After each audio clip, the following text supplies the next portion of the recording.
Oi, gente, professora Milena Cabral, de volta aqui, botando a carinha no YouTube depois desse grande ato aí que eu dei durante esse período da pandemia, né?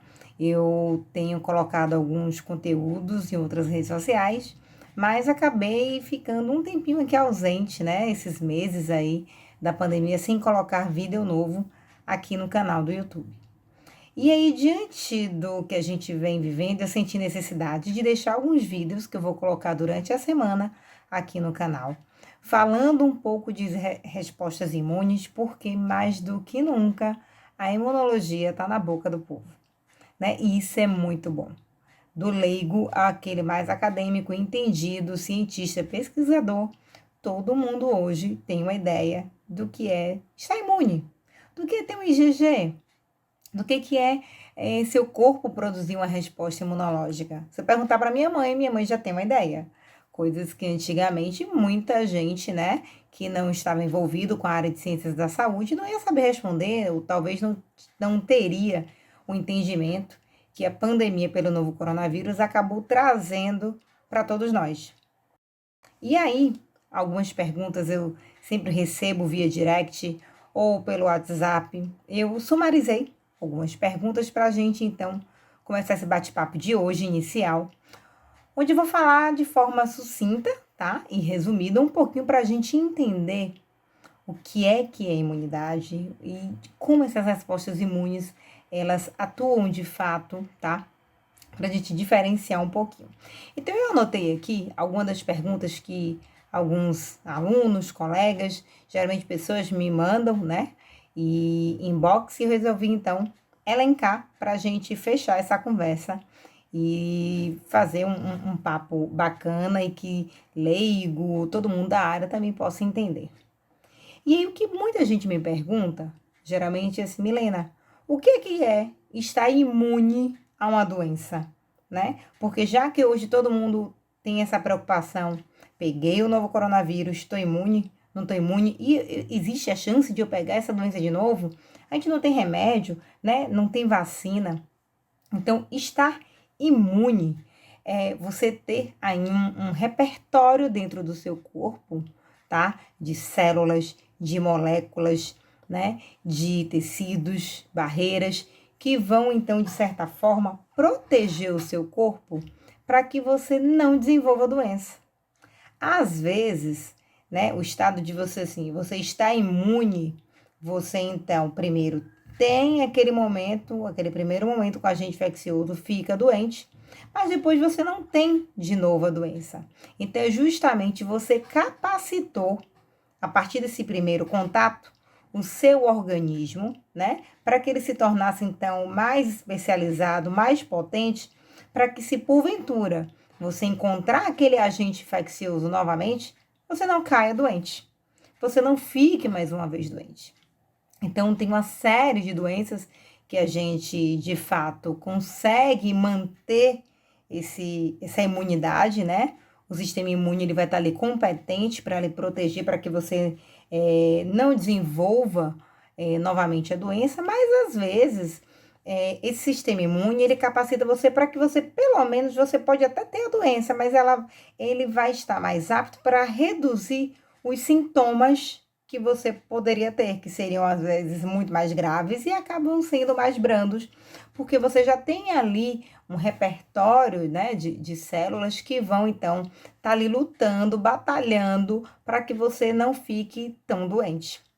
Então, estar imune, né, a uma doença, isso é você ter um repertório ali de células que vão proteger o seu corpo, né, de agentes aí que às vezes, a maior parte das vezes são externos, tá? São micro-organismos externos, mas muitas vezes também agentes internos próprios das nossas células que de vez em quando dão a louca aí no nosso sistema imune, a gente vai falar depois em outros vídeos, mas podem também levar ao desenvolvimento de doença, tá? Então, estar imune a isso é como se você tivesse com o seu corpo, com suas células prontas, aptas para te defender e inibir o desenvolvimento de uma doença, tá? Então, essa é a primeira pergunta. A segunda pergunta, que está obviamente associada a essa primeira questão, é o seguinte: e por que, Milena, muitas vezes me perguntam, mesmo eliminando um agente agressor, às vezes continuamos doentes ou temos agravamento, né, dessas doenças e às vezes algumas pessoas morrem. Ou seja, você me fala que o nosso corpo ele tem uma capacidade de estar ali imune, de ter células, né, em todo um sistema competente, apto muitas vezes para defender, né, contra esses agentes agressores. Aí você consegue se defender, elimina aquele agente agressor e, no entanto, a doença se agrava. E, no entanto, o paciente evolui com uma gravidade absurda. E, às vezes, é como eu vejo, né? No dia a dia, o paciente vem a óbito, né? Então, por que que isso acontece? Porque esses mesmos mecanismos de defesa que servem para ali combater, né, aquele agente agressor, aquele micro-organismo que muitas vezes invadiu o seu corpo e que elimina, ele também pode ser capaz de provocar lesão no seu próprio corpo.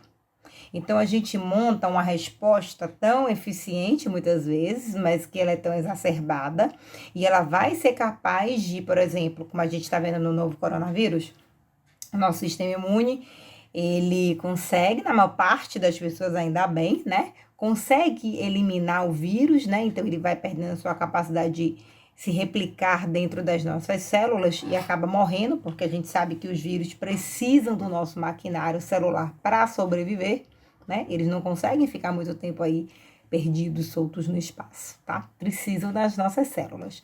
Então, o que que acontece? Você tem todo um aparato imunológico de células e moléculas ali que vão eliminar aquele vírus, só que depois o que que acontece? Fica uma lesão. Você fica ali tão arduamente tentando eliminar aquele patógeno que acaba gerando consequências muitas vezes graves, acaba lesionando as nossas células e tecidos e órgãos e sistemas, né? E eles acabam perdendo a sua funcionalidade. Quantas vezes aqui a gente não já viu? A gente tá com um agente infeccioso no nosso corpo e a gente responde com um processo inflamatório agudo e que nos causa toda uma dor, muitas vezes a perda da função, e às vezes pode evoluir para uma inflamação crônica e de fato aquele órgão, né, perder sua capacidade funcional normal. Ou seja, já não é mais o vírus que está ali, né? Meu esposo sempre ele costuma me perguntar isso e fala assim, mas Milena, que vírus danado é esse que fica tanto tempo? Tem gente que está 90 dias, né, 60 dias internado, acaba evoluindo a óbito e o vírus está esse tempo todo. Aí eu sempre digo, aí já não é mais a questão do vírus. Alguns vírus são citopáticos, de fato, eles causam lesão, sim, naquela célula, medeiam ali um processo de destruição. Mas, de fato, as nossas respostas imunes, elas acabam lutando tanto para eliminar aquele patógeno que acaba lesionando as nossas próprias células e acaba desenvolvendo ali uma normalidade daquele órgão, né? Então, a gente tem visto bastante aí na infecção pelo novo coronavírus, pacientes que acabam desenvolvendo a lesão hepática, lesão renal, a gente tem visto agora lesões também cardíacas, né? Alguns trabalhos mostrando miocardite, e tudo por conta da nossa resposta inflamatória exacerbada para tentar eliminar aquele vírus. A gente acaba secretando, né, várias moléculas que aumentam e potencializam mais ainda aquela resposta inflamatória e isso acaba desenvolvendo mais doença. Então, não é o fato do vírus causar em si aquela disfunção naquele órgão, mas a sua resposta para tentar eliminar aquele vírus é que acaba fazendo com que você fique doente, tá? Então, essa é uma segunda questão que as pessoas me perguntam e eu achei interessante a gente falar o porquê, né? E é uma pergunta, assim, corriqueira, né? Como eu falei, meu esposo pergunta e, poxa, tanto tempo ali esse vírus fazendo acabamento? Não é bem assim, não é bem ele, né? Mas é o nosso corpo. E aí, falando um pouquinho, então, da resposta imune, como é, né, que o nosso corpo, então, vai iniciar esse processo de defesa contra um patógeno, um agente agressor que acaba invadindo? Primeiro, que ele começa com o que nós chamamos de imunidade inata, ou seja, inata, inerente, você já nasce com essas células ali prontas. Claro que logo ao nascer, você sabe que o bebezinho, ele não tá tudo tão prontinho, tão capaz não, tá? Tá indo em formação, por isso que a gente meio que deixa o bebê quase numa bolha ali, protegendo para que ele não desenvolva algumas doenças. O sistema imune não está completamente competente. Mas, claro, a gente já nasce com essas células, ou seja, inato. Você já nasce com essa capacidade de defender o seu corpo contra um agente agressor. E por isso nós chamamos de imunidade inata, tá? E é interessante que na imunidade inata não precisa que você tenha tido, né, aquele primeiro contato com o agente, por exemplo, agora. Ninguém tinha tido contato com o novo coronavírus. Então, assim, a gente tem uma imunidade inata para qualquer vírus. Mas se você me disser, Milena, eu tenho uma imunidade específica para o novo coronavírus? Não. A gente não nasce com imunidade específica para o novo coronavírus. Precisa que você encontre o coronavírus para desenvolver o que a gente chama de memória imunológica, uma resposta que vai ficar ali guardadinha para que, se porventura, numa próxima vez, num próximo momento, você encontre de novo esse mesmo coronavírus, aí você já tem ali uma resposta pronta para atuar sobre ele, tá? Então, não é o caso da imunidade inata. Você não precisa ter um primeiro contato com agente agressor nenhum. Ela é ali a mesma resposta que vai atuar da mesma forma para diferentes patógenos, né? Seja o novo coronavírus ou outros vírus, tá? Ela vai agir sempre da mesma forma. Então, isso é o que nós chamamos, né, de imunidade inata, que já nasce pronta dentro da gente, de certa forma, né? Claro que vai amadurecendo, mas que a gente já tem ali inerente, tá? E aí, claro, a gente costuma dizer, né, na sala de aula é a nossa primeira linha de defesa para tentar, né, eliminar ali aquele patógeno que, porventura, tem entrado no nosso organismo. E aí me perguntam, tá, Milena, imunidade inata, primeira linha de defesa, a gente já consegue entender um pouquinho que a gente já nasce com alguma capacidade para tentar se defender se algum micro-organismo, né, infectar ali o seu corpo. Mas de que forma essa imunidade inata atuaria? Primeiro de tudo, nós temos aí o que nós chamamos de barreiras naturais. O que seriam essas barreiras naturais? Por exemplo, a pele. Pense bem, nosso ambiente aí tem vários micro-organismos. Se a gente não tivesse essa pele, imagine o tanto de micro-organismo que poderia entrar, né? Entrar no nosso sistema sanguíneo, infectar diversos órgãos, né? E sistemas, enfim. Então, a gente tem a pele como já uma barreira protetora que a gente nasce com ela, né? Então, é uma barreira natural que faz parte da sua imunidade inata para já lhe defender da entrada de um agente invasor. Ah, Milena, só existe a pele? Não, a gente tem uma série aí de barreiras, né? Até as vibriças, os cabelinhos que a gente tem dentro do nariz, tem um motivo, gente, deles existirem, é justamente de proteger a entrada de micro-organismos, né, pela via respiratória, pelo trato respiratório superior. Ele já diminui um pouco essa entrada, tá, de diferentes patógenos. A gente tem, por exemplo, o suco gástrico lá no estômago. Já pensou a gente abrir a boca, tanta coisa que a gente come que vem lá com vários micro-organismos? Esse suco gástrico, ele é ácido, então ele já sai matando aí uma leva de micro-organismos, que é justamente para você não desenvolver doença. Então, é um ambiente que não é propício para esses micro-organismos, tá? Então, a gente tem uma série de barreiras naturais, como a própria saliva, a lágrima, né? As mucosas dentro dos nossos órgãos ali, que nos protegem da entrada, da invasão de um agente agressor. Agora, a gente sabe, obviamente, todo mundo aqui com certeza já ficou doente alguma vez na vida. E aí sabe que algumas vezes esse agente agressor, ele invade, né? Ele rompe a barreira. Vai ser pelo trato, pela boca, por uma lesão que você tem ali, uma ferida na pele, enfim. Tem um distúrbio, por exemplo, gástrico que favoreça a entrada de um patógeno, a sobrevivência daquele patógeno, com alteração de pH, por exemplo. Tudo isso, obviamente, se acontecer, vai favorecer a entrada desse patógeno e a sua permanência por um determinado tempo ali no seu organismo. E aí, só tem as barreiras, né, naturais como um mecanismo de defesa da sua imunidade inata? Não.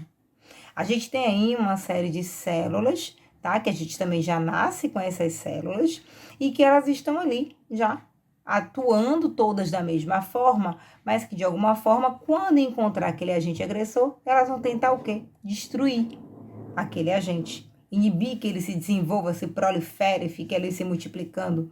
Então, a gente tem uma série de células, né? Os macrófagos, neutrófilos, Sei que são nomes aí que muita gente não conhece, nunca ouviu falar. E a gente tem também algumas moléculas que hoje, talvez por conta da pandemia do novo coronavírus, até minha mãe já deve ter ouvido falar, de citocinas, né? Tem se falado tanto da tempestade de citocinas que o nosso corpo, né, acaba desenvolvendo e montando essa tempestade por conta da entrada do coronavírus no nosso corpo, né? Então, essas citocinas são proteínas e que nossas células ali imunológicas acabam produzindo e secretando e elas criam todo um ambiente ali inflamatório, não só inflamatório, tá, gente? A gente tem várias citocinas, mas falando nisso que a gente está vivendo agora, na questão do novo coronavírus, a gente tem uma série de citocinas inflamatórias e que acabam, muitas vezes, sendo importantes também para inibir que aquele patógeno ali, ele continue se replicando, mas que a gente sabe que pode causar lesão, né? E a gente está bem vendo isso hoje na televisão, né, nos noticiários, falando da importância da tempestade de citocinas, da importância dessa resposta inflamatória aí que agudiza de tal forma que às vezes faz com que o paciente acabe evoluindo a óbito, tá? Então, as citocinas e algumas células imunes, essas moléculas como um todo e as barreiras vão então compor aí o nosso sistema imune inato, tá? E aí, uma terceira perguntinha que eu já deixei aqui, né? Que as pessoas, obviamente, também, a gente tem visto falar na televisão, falando dessas células imunes, falando um pouco das citocinas, quem nunca ouviu falar agora já sabe mais ou menos que essa citocina pode fazer aí uma bagaceira, né, nesses pacientes. E a gente só tem a imunidade inata. Se a imunidade inata não resolver, acontece o quê? O seu corpo, ele vai fazer o quê?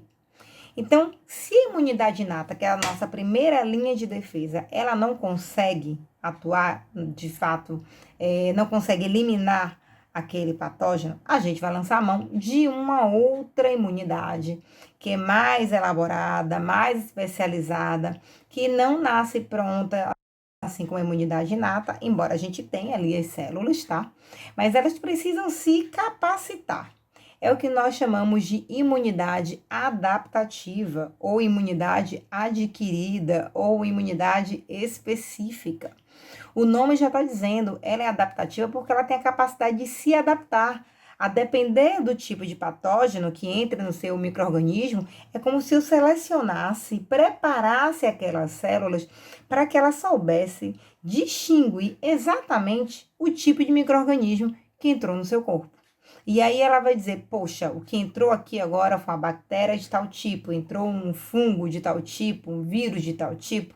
E aí, a partir desse reconhecimento diferencial, e por isso ela é uma resposta específica, né, especializada, a gente, então, pode atuar de forma bem assim, direcionada para cada tipo de patógeno, para cada tipo de micro-organismo. Isso permite que essa resposta ela seja mais eficiente, mais duradoura, mais elaborada e que muitas vezes é com ela que a gente consegue, de fato, driblar ali e eliminar aquele micro-organismo. Então, nós temos, então, se a imunidade inata não resolver, a participação aí super mega importante da imunidade adaptativa. E o que é essa imunidade adaptativa, ou seja, que tem essa capacidade de se adaptar para diferentes patógenos? O que ela tem aí de estratégia? O que ela tem aí? O que ela lança mão de quê para tentar, então, eliminar esses diferentes patógenos? A imunidade adaptativa, ela vai ter aí três formas, né, três estratégias para tentar eliminar aquele micro-organismo invasor do seu, né, corpo. De que forma, então, são essas três estratégias? De que forma elas atuam? Nós temos aí, a primeira delas é que vocês também tenham certeza que têm ouvido falar bastante nos noticiários, que são os anticorpos, né? Eu acho que mais do que nunca, todo mundo tem ouvido falar e tem... eu quero anticorpo IgG, eu quero anticorpo IgG, não sabe nem direito às vezes o que é, mas não importa, sabe que está associado com a imunidade. Então, hoje as pessoas já têm uma ideia melhor da participação dos anticorpos e da importância dele para que você consiga, então, se curar de uma determinada doença ou não adquirir aquela mesma doença novamente. Então, os anticorpos é uma das três estratégias da nossa imunidade adaptativa, tá? A gente depois, eu vou finalizar falando dessas três estratégias, mas durante essa semana eu vou fazer outros vídeos para a gente aprofundar um pouquinho falando sobre cada uma dessas 3 estratégias que eu vou falar de uma forma um pouquinho mais específica para que vocês aprendam um pouco mais e se aprofundem no tema. Então, primeiro, anticorpos, tá? Que a gente já sabe aí que vai ter um papel mega importante para tentar neutralizar aquele micro-organismo, eliminá-lo ali do nosso sistema, tá? Impedir que novamente ele entre ali no nosso, né, no nosso corpo e bloqueie essa entrada e a sua difusão ali através do sangue, dos tecidos, enfim. Então, é importante a presença do anticorpo. Segunda estratégia que nós chamamos de células T auxiliares, ou conhecido como linfócitos T CD4 positivo. Acho que mesmo para aqueles leigos que não saibam, agora por conta da pandemia do novo coronavírus, também tem se falado bastante, né? Alguns trabalhos e artigos, às vezes a gente recebe em grupos de WhatsApp, falando da importância, da relevância dessas células na questão, na doença, né, a Covid-19, onde esses linfócitos T auxiliares que vão ter a capacidade de auxiliar outras células, por isso que chamam de linfócitos auxiliares, eles vão auxiliar células da imunidade inata para tentar combater e você otimizar a sua resposta imunológica para que ela fique mais potente, tá? Então, pacientes que têm um número maior dessas células e funcionantes conseguem eliminar, por exemplo, bem mais fácil o novo coronavírus do que aqueles que têm um número de linfócitos T, CD4 mais baixo. Daí a importância quando se fala pacientes que são imunodeprimidos, como pacientes portadores do vírus HIV, que já tem uma baixa na contagem, aqueles pacientes não tratados, tá? Já tem ali uma baixa na contagem do número de linfócitos T, CD4, então é um paciente de risco, porque ele não vai ter essas células que são importantes para auxiliar outras células e formar aquele panorama ali mais competente para eliminar o novo coronavírus, por exemplo, tá? Então, essa é a nossa segunda estratégia. Anticorpos, linfócitos auxiliares ou células T CD4 positivas. E a terceira estratégia, que também são linfócitos, que nós chamamos de células T citotóxicas ou linfócitos T CD8 positivos.